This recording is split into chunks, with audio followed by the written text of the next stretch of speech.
Hi friends, సుగ్జుమాలోని ఫ్రిడ్జ్‌లనేది అన్ని models ఉన్నాయన్నమాట. అన్ని second hand. Single door medium size fridge వచ్చేసి 15 దినాలు చెప్పారన్నమాట. ఇది డబుల్ డోరు 20 దినాలు చెప్పారు. ఆ ఫ్రిడ్జ్‌లు ఎందుకంటే ఇంత రేటు తక్కువ, వీళ్ళు కోయేటోళ్ళు చిన్న రిమార్క్ ఏదైనా వచ్చినా ఫ్రిడ్జ్‌లనేది మార్చేస్తా ఉంటారన్నమాట. కొంతమంది పడేస్తా ఉంటారు. అవనేది వీళ్ళు ఎత్తుకొని వచ్చి రెడీ చేసి ఇక్కడ పెట్టి అమ్ముతున్నారు ఫ్రెండ్స్. ఇక్కడ అన్ని మోడల్స్ ఉన్నాయన్నమాట. అన్ని రకాలు ఉన్నాయి. ఇక్కడ చూడండి, చాలా స్మాల్ సైజు ఫ్రిడ్జు. ఇది వచ్చేసి 10 దినాలు చెప్పారన్నమాట. చాలా చిన్నదనమాట. ఒక మనిషికైతే ఇది సరిపోతుంది. ఇక్కడ రేట్ అనేది ఫిక్స్డ్ కాదు ఫ్రెండ్స్. వాళ్ళు 10 దినాలు చెప్పారంటే మనం 7 దినాలకు అడిగినా ఇచ్చేస్తారనమాట.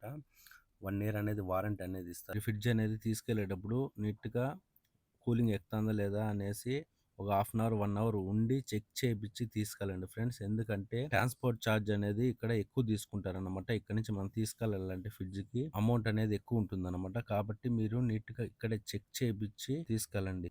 నేను చెప్పే సొల్యూషన్ ఏమిరా అంటే, మీరు 10 దినాలు పెట్టి ఫ్రిడ్జ్ తీసుకునే బదులు 20 దినాలు పెట్టారంటే కొత్త ఫ్రిడ్జ్ అనేది వస్తుంది ఫ్రెండ్స్. ఎందుకంటే మీకు 2, 3 సంవత్సరాల దాకా రిమార్క్ అనేది రాదనమాట. మాకు అమౌంట్ తక్కువలో కావాలంటే ఇక్కడ తీసుకోండి.